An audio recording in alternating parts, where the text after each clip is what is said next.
Sanjay Singh is suspended for the entire duration of this session for having repeatedly violated directive of the chair. The House approves it. Shri Sanjay Singh is suspended as member during the entire session of this House.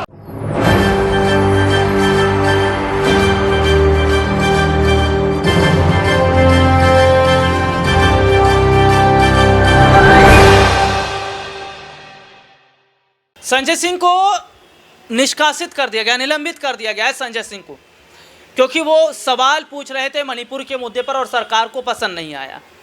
Rajya Sabha ने कहा कि Sanjay Singh you are suspended, क्योंकि आपने rule regulation को तोड़ा है। अब सवाल तो यही बन रहा है कि भैया कौन सा रूल रेगुलेशन तोड़ दिया, हाथापाई कर दी, तोड़ फोड़ कर दिया, या कुछ ऐसा बोल दिया जो गलत था। मैं अपने दर्शकों को कुछ खबरें दिखाऊंगा कि संजय सिंह को सस्पेंड किया नहीं गया, करवाया गया। इसमें बड़ा हाथ भारतीय जनता पार्टी का। दरअसल संजय सिंह काफ़ी समय से मोदी सरकार को लेकर बहुत सारे ऐसे सवाल थे जो पूछ रहे थे। सरकार के पास इन सवालों का जवाब था नहीं, और ऐसे में देखा जा रहा है कि राहुल गांधी के बाद संजय सिंह भारी पड़ रहे थे प्रधानमंत्री नरेंद्र मोदी पर। और इन दिनों देखा जा रहा है कि विपक्षी पार्टियों पर ईडी, सीबीआई, एनसीबी लगातार बैठ रही है। तमाम मैं देख रहा हूँ कि शिकंजे कसते चले जा रहे हैं। और सवाल यही है कि क्या संजय सिंह वाकई पूरे मानसून सत्र के लिए ही निलंबित हो गए, क्योंकि यही फैसला लिया गया। क्या संजय सिंह जो लड़ाई लड़ रहे हैं वो लड़ाई ऐसे जारी रखेंगे, संसद के बाहर भी उनका प्रोटेस्ट रहेगा? कुछ वीडियो दिखाते हैं। चलिए सबसे पहले दिखाते हैं कि संजय सिंह जब पहुंचते हैं राज्यसभा स्पीकर के पास में तो क्या कुछ फैसला लेते हैं वो, और कैसे संजय सिंह को सस्पेंड की बात करते। देखिए एक report. Shri Sanjay Singh is suspended for the entire duration of this session for having repeatedly violated directive of the chair. The House approves it.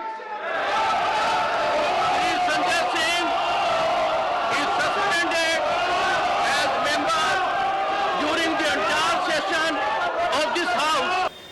ये रिपोर्ट आपने देखी। एक रिपोर्ट और दिखाऊंगा मैं जिसमें पीयूष गोयल की जिक्र कर रहे हैं, जिसमें पीयूष गोयल कह रहे हैं कि संजय सिंह को सस्पेंड कर दिया जाए क्योंकि रूल रेगुलेशन को तोड़ा। वो मुद्दे पर ही तो बात कर रहे थे, मणिपुर का ही तो जिक्र कर रहे थे। मणिपुर का जिक्र करना क्या गलत है? और क्या भारतीय जनता पार्टी ने पूरे सहमति के साथ संजय सिंह को सस्पेंड करने की जो बात कही वो ये जाहिर बताता है कि आम आदमी पार्टी बीजेपी पर धीरे धीरे भारी पड़ने लगे, इसलिए इस तरीके का फैसला। पीयूष गोयल क्या कुछ कह रहे हैं, देखिए एक report. Sanjay Singh, who has been named by the chair, be hereby suspended for the rest of the duration of the rest of the session until the last day of this current session. ये report आपने देखी और तमाम report अपने दर्शकों को दिखाऊंगा। देखिए मणिपुर हिंसा का जब जिक्र हुआ और जब चर्चा कर रहे थे तो जब निष्कासित किया गया संजय सिंह को तो रो पड़े थे। बाहर आने के बाद कह रहे थे कि मेरे तो कोई गलती नहीं थी, मैं तो सवाल जो पूछ रहा था उसका जवाब ही नहीं मिल पाया। और संजय सिंह ने कहा क्या लोकतंत्र में सवाल पूछना गलत है? देखिए क्या कह रहे हैं संजय सिंह। आपको पता होगा कि मुझे पार्लियामेंट से सस्पेंड कर दिया गया, और सस्पेंड करने की वजह सिर्फ इतनी थी कि मैंने प्रधानमंत्री जी से कहा कि आप मणिपुर की हिंसा पर आकर जवाब दीजिए। और इस मांग को लेकर 3 दिनों से हम लोग 267 का नोटिस दे रहे थे। आज 27 लोगों ने 267 का नोटिस दिया था। सरकार से हमारी मांग थी कि प्रधानमंत्री जी मणिपुर की हिंसा पर जवाब दें। मणिपुर की जो तस्वीरें आईं, जो वीडियो आए पिछले दिनों, वो हृदय विदारक, मन को विचलित करने वाले। अगर कोई भी संवेदनशील व्यक्ति होगा तो उसको रात में नींद नहीं आएगी। और जब ये बयान मैंने सुना एक रिटायर्ड सूबेदार का कि मैंने भारत माता की तो रक्षा की, मैंने देश की तो रक्षा की, मैंने कारगिल का तो युद्ध लड़ा, लेकिन अपनी पत्नी की रक्षा नहीं कर पाया। यानी ये जब पता चला कि उसमें से जो 2 महिलाएं थीं, उनमें से एक महिला जिनको 2 महिलाओं को नंगा करके परेड कराया गया, उनमें से एक महिला का पति वो कारगिल युद्ध में हिस्सा ले चुका है और आर्मी का रिटायर्ड सूबेदार है। भारत माता इस घटना से शर्मिंदा है। 140 करोड़ लोग इस घटना से शर्मिंदा हैं। लेकिन हमारे प्रधानमंत्री को शर्म नहीं आती। वो नारा देते हैं बेटी बचाओ का, बेटी पढ़ाओ का, बड़ी बड़ी बातें करते हैं। प्रधानमंत्री जी, कैसे आप खामोश रह सकते हैं? देश के एक हिस्से में बेटियों का बलात्कार हो रहा है, महिलाओं को नंगा करके घुमाया जा रहा है, उनके साथ अश्लीलता की जा रही है, दरिंदगी और हैवानियत की जा रही है, छोटे छोटे बच्चों का कत्ल हो रहा है, लोगों के घर जलाए जा रहे हैं, बुजुर्गों की, माताओं बहनों की हत्याएं हो रही हैं, और आप चुप हैं, आप खामोश हैं, आपको शर्म नहीं आती? आप सदन में आके जवाब नहीं दे सकते? आप कैसे इतने संवेदनहीन हो सकते हैं प्रधानमंत्री जी? आप पूरी दुनिया की सैर कर रहे हैं, आपको चीता के ऊपर 3 दिन फोटो खिंचवाने की फुर्सत है, आपको रोज रेलवे की झंडी दिखाने की फुर्सत है, आपको मणिपुर पर बोलने की फुर्सत नहीं, लेकिन ब्राजील के फुटबॉलर पे ट्वीट करने और बोलने की फुर्सत है, आपको क्रिकेट के खिलाड़ी की उंगली टूट जाए तो उस पर ट्वीट करने और बोलने की फुर्सत है। ये कैसा दोहरा चरित्र है आपका प्रधानमंत्री जी? आप क्या समझते हैं इस देश के लोगों को? क्या मणिपुर के लोग इंसान नहीं है? क्या मणिपुर भारत का हिस्सा नहीं है? अगर इस प्रकार की दरिंदगी, हैवानियत और हत्या की घटनाएं वहां हो रही हैं, तो आप खामोश कैसे रह सकते हैं? और मैंने कौन सा गुनाह कर दिया ये मांग करके कि प्रधानमंत्री को सदन में आके जवाब देना चाहिए, प्रधानमंत्री को सदन में आके बोलना चाहिए? आप दिन भर में 4 बार कपड़े बदलने की फुर्सत आपके पास है, 10 मिनट 20 मिनट आप सदन में आके मणिपुर की हिंसा पे नहीं बोल सकते? एक ऐसा स्टेट जो जल रहा है और आपका मुख्यमंत्री कह रहा है कि ऐसी सैकड़ों घटनाएं हुई हैं यहाँ पे नंगा करके महिलाओं को घुमाने की, ऐसी घटनाएं आगजनी की और लोगों को मारने की हो रही है, ये मुख्यमंत्री कह रहा है।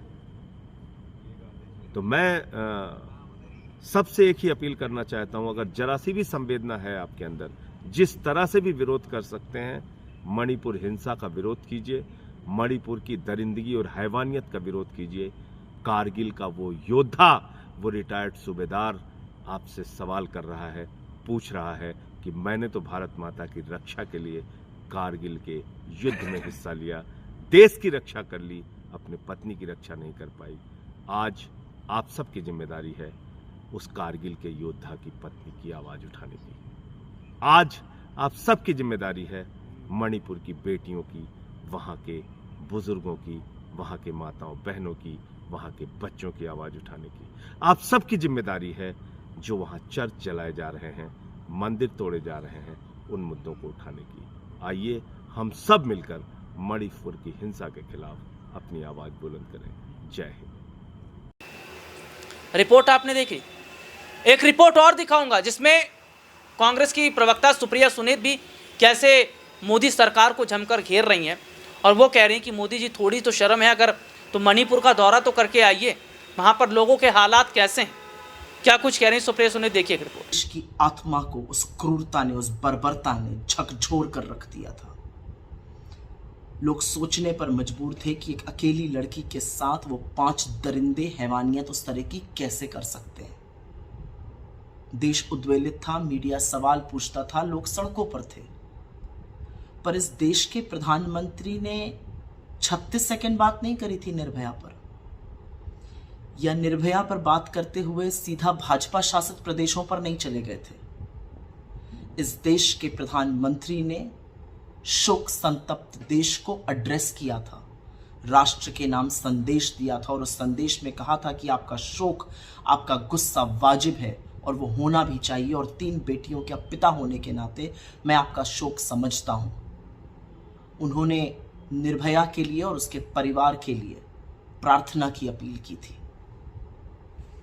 यूपीए की चेयरपर्सन और डॉक्टर मनमोहन सिंह जी, इस देश के प्रधानमंत्री, निर्भया के परिवार के टच में रहे, सिंगापुर उसको इलाज के लिए भेजा, और दुर्भाग्यवश जब उसकी मौत हो गई और पार्थिव शरीर वापस आया तो 2:30 बजे रात को एयरपोर्ट के टारमैक पर इस देश के प्रधानमंत्री और यूपीए की चेयरपर्सन सोनिया जी खड़े थे।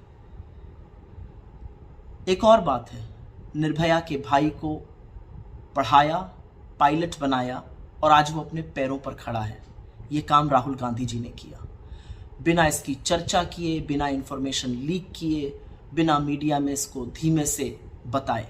ये बात तब सार्वजनिक हुई जब निर्भया की खुद की मां ने राहुल जी के बारे में सार्वजनिक रूप से ये बात बताई। तो ये था वो देश। ये तेरा बलात्कारी वर्सेस मेरा बलात्कारी, तेरा रेप वर्सेस मेरा रेप का चर्चा नहीं करता था वो मीडिया जिसका ज़मीर उठ खड़ा हुआ था और सवाल पूछता था। वो आपसे मणिपुर पर एक सवाल पूछकर सीधा राजस्थान, छत्तीसगढ़, बंगाल पर नहीं जाता था। वो ये समझने की कोशिश करता था कि मणिपुर में 2.5 महीने से चल रही स्टेट प्रायोजित हिंसा, प्रधानमंत्री, गृहमंत्री, मुख्यमंत्री की चुप्पी और अपराध के अन्य मामलों में जहां पर सरकार कार्यवाही करती है, एक बहुत बड़ा अंतर है। इतना बदल गया देश। ये देश इतना बदल गया कि मणिपुर का भाजपा का प्रभारी उड़ीसा में झूले झूल रहा है।